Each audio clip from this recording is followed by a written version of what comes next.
Listen to this phone call, y'all. Hello? Hello, how are you doing? I'm doing good. Hello? Yes, I seen your video on TikTok for the cleaning services supporting black American businesses. Are you Black American? Yes, I am. With the last name? Yes, I'm Nigerian, but I do classify myself as African. Right, but you're Nigerian classifying yourself as African American? So when you go to your job, when you apply for a job, they ask you for your race. It's not Nigerian on there. Yeah, right. So, if Nigerian is not on there, you pick other. African American is for Black Americans. Okay, so... And I thought you was a Black American. Okay, so what's your question again? Well, I thought you was, because your business, you were saying that you are Black, support Black businesses, and we're supporting Black businesses down here in Houston, but we're supporting Black American businesses because, for one, the Asian man unallowed a Black American, Carmelo Anthony is a Black American. That's the whole point of the movement. Yes. Right, it has nothing to do with Nigerians, and you should be saying that you're Nigerian, not Black or African American, because you're not Black or African American. Wow. You're Nigerian, and you should be more specific about that in your videos, because that's false advertisement. On my video? Yeah, in your video, you said you was like, support Black businesses. So when you say that in America, we're thinking you saying support Black Americans. You should say support. I'm a Nigerian, and this is a Nigerian business. Video, I did not say support Black business. You said this is my Black. You said support a Black business. About what my business provides. That's kind of loud. In the comments. Right, it say you say support a Black business. Might have to drop a dime on them. For sure. You know what I'm saying? You gotta stop it. I don't like that shit. For sure, bro. I don't like that shit.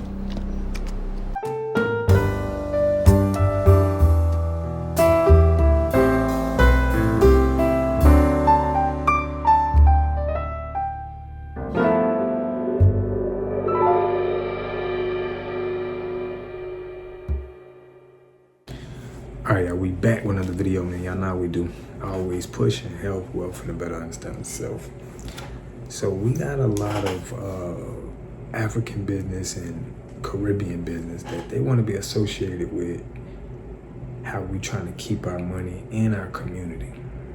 The only problem with that is a lot of Caribbean and African people, they have more allegiance to their country than they do our community. And it's just not us. It's not our lineage. It's not our culture. So we're trying to keep the dollars in our community.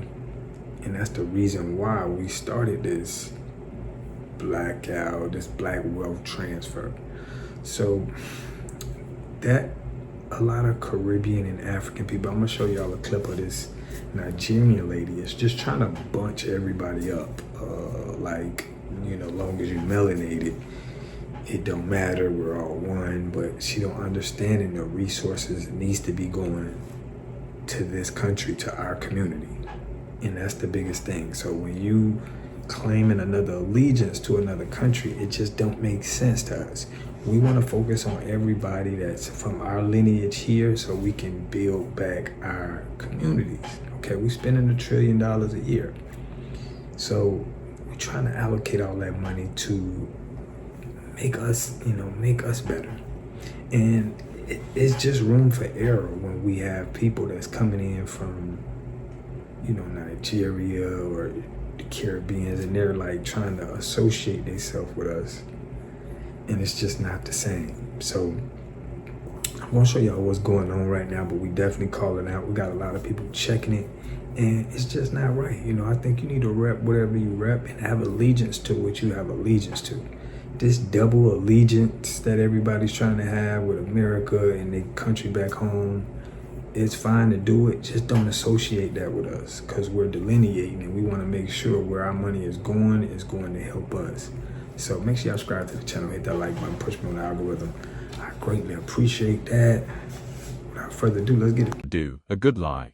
Presented by Tethers of TikTok. Why do Africans and Caribbeans call their businesses Black-owned? For the sake of this video, take this information and apply it to the colors of this brand, yellow and green. This is where our dad got his entrepreneurial spirit from. His father was a Jamaican immigrant who earned a scholarship in the U.S. to study medicine, and then went on to work for the Sugar Cane Corporation, treating black field workers who were denied medical care due to the color of their skin. He eventually went on to open up the first black-owned doctor practice down in Clewiston, Florida. We never got a chance to meet our grandpa, but it's easy to understand how influential he was on my aunts and uncles, especially our dad, who often spoke highly of his achievements during an era of harsh segregation. Good, aka Andrew Johnson, is not Black American. They changed their names so that they could sound more Black American. Andrew Good here, second generation owner of Good Food. My name is Andrew Good, and I'm the second generation owner of Good Foods canned beans. Y'all, Andrew Good, second generation owner of Good Foods. We're here. Hey, TikTok, Andrew Good, second generation owner of Good Foods. Look, Andrew Good here, second generation owner of Good Foods. Andrew Good here, second generation owner of Good Food. Andrew Good here, second generation owner. I have never heard a Black American emphasize over and over again that they're a second generation business owner. Also, Andrew has shifted from Black-owned to family-owned. Any pushback they're getting is purely self-inflicted because they initially told us they were Black-owned. Welcome to the Black on Shelf podcast, a podcast championing Black and brown entrepreneurs on the digital and physical shelves. I'm your host, Tanaj Ferguson. This is Black on Shelf. What about that? Miami, Florida. My father, who passed away kind of early, had dreams of buying land and doing some things down in southern Florida. Okay. You know, he's from Ohio. My mom's from Ohio. Deep Texas roots, though, too, funny enough. Everybody from Galveston. Rest in peace, my father, man. I just buried him last month. Sorry to hear that. Yeah, thank you. And so we buried him in Galveston. That's where all our family's down in that Texas, southern Texas area. How funny, bro. I never knew how funny that connection, because you way up in Chicago and got people in Texas. Like everybody says, small world. The obituary for Mr. Johnson reads, Emil Aloysius Johnson was born on November 19, 1954 to Rosemary Henderson Beavers and Edwin Aloysius Johnson in Jacksonville, Florida. He began attending primary school in Miami, Florida. He completed 8th grade at Nativity Catholic School in Cincinnati, Ohio, where he also was baptized, confirmed, and served as an altar server. Why is Andrew lying? You know, he's from Ohio. My mom's from Ohio. Deep Texas roots, though, too, funny enough. What about that I grew up in Miami, Florida. Made you want to, like, help you to know you wanted to build something bigger? Like, what about that? I grew up in Miami, Florida. My father, who passed away kind of early, had dreams of buying land and doing some things down in southern Florida. So I feel like they already knew what was going on. Edwin Aloysius Johnson, I probably butchered that name because it's Jamaican, is not a Black American. Stop the tethers from lying about who they are, because when they lie about who they are, most of their profits go back to their home country. Andrew Good is Jamaican. It's Thanksgiving, y'all, and you know what that means. It's time to break out that cranberry sauce. If you have not gotten a chance, go grab our family's cranberry sauce. It's now at Target. We are here making some delicious homemade cranberry honey drizzled biscuits. Go through their social media and go through his page, and you can clearly see that this isn't a Black-owned business. In my opinion, this business used the term Black-owned because of a shared skin color and not culture. To be honest, from a creative direction, you can tell when a company is Black-owned, or if they have Black employees as creative directors. And after watching several videos, you can see Black creative direction is needed, badly. Clearly, y'all have a great product and it's doing well. Why are you not in Costco? That's a great question. I would love to be in Costco. Like I said, I'd love to be in H-E-B. I would love to be in all the Albertsons. I've pitched to them, and I am working diligently. One thing I will say about Costco, no matter who you are, right, there's small business problems that everybody deals with that transcends race. There's small business problems that everybody deals with that transcends race.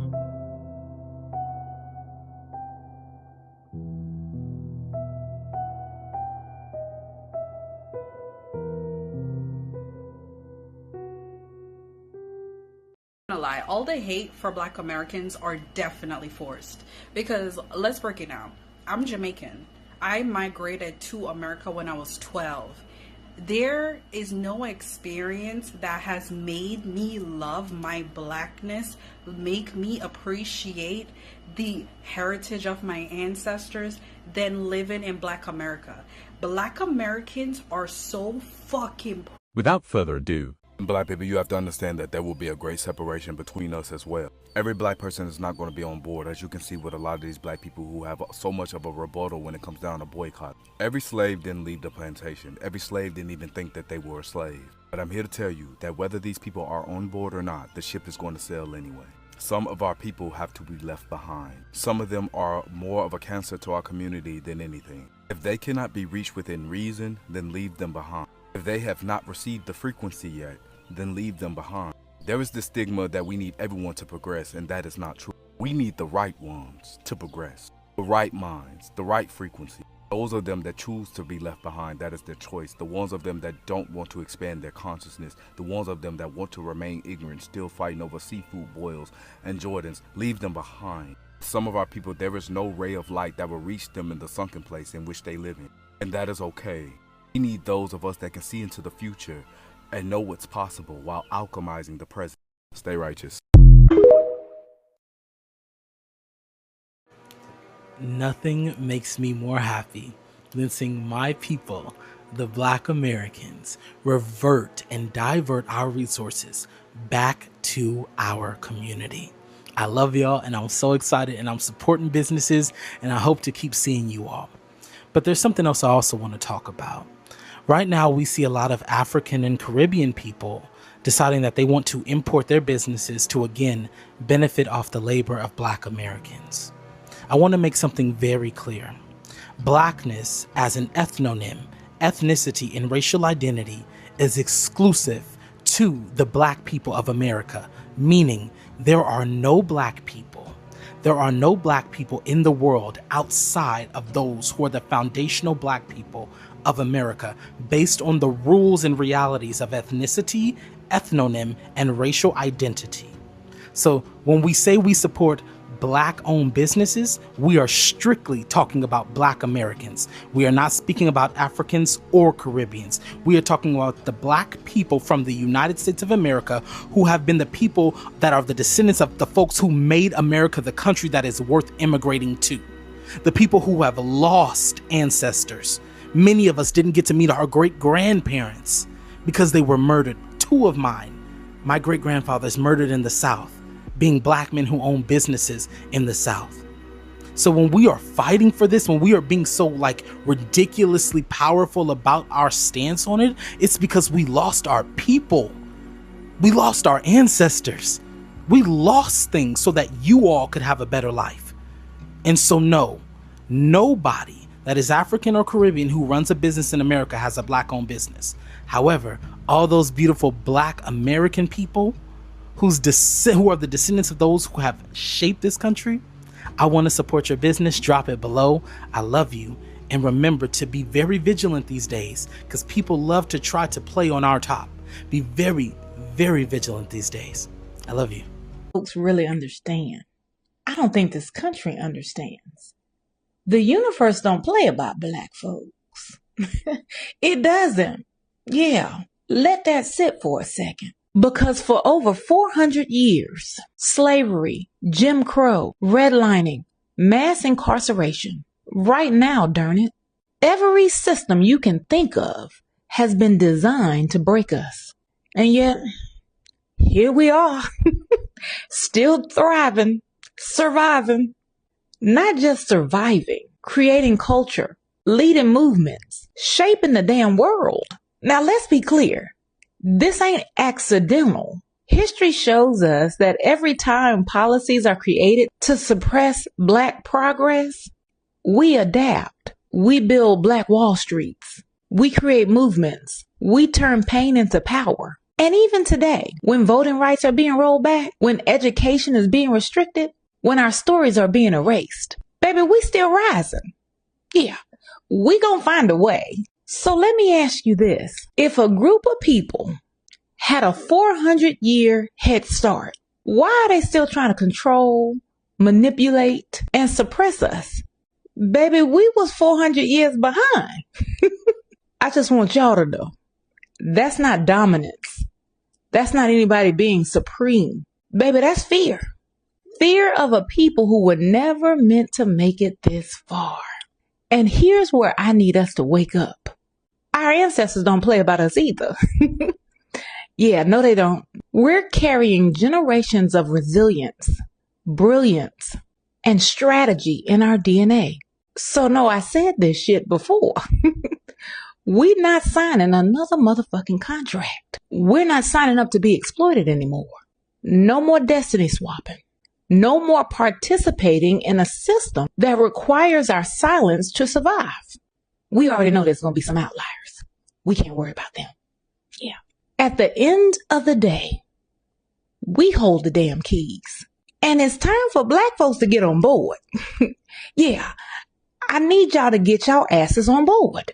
Not divided, not distracted, but aligned. Because you cannot prepare people for 400 years of conflict, struggle, and expect us not to rise. Baby, we've been training. Yeah, we've been trained the whole time.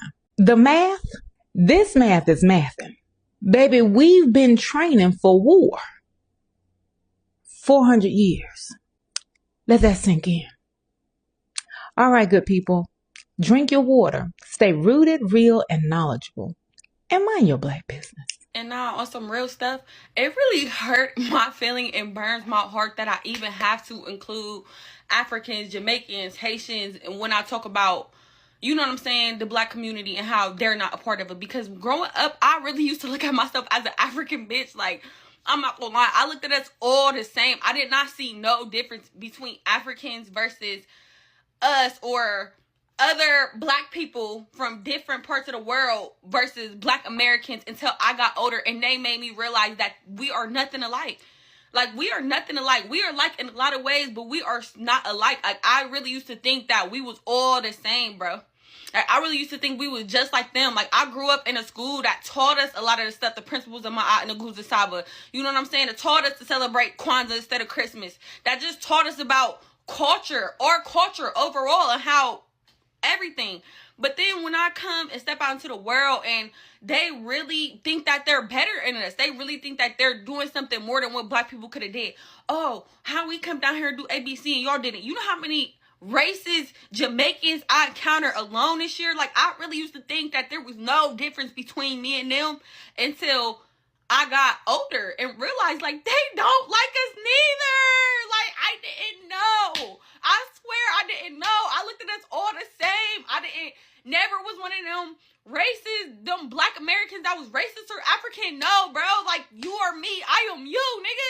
Like, we got the same problems. When I realized we don't even think the same. Not even about our hair.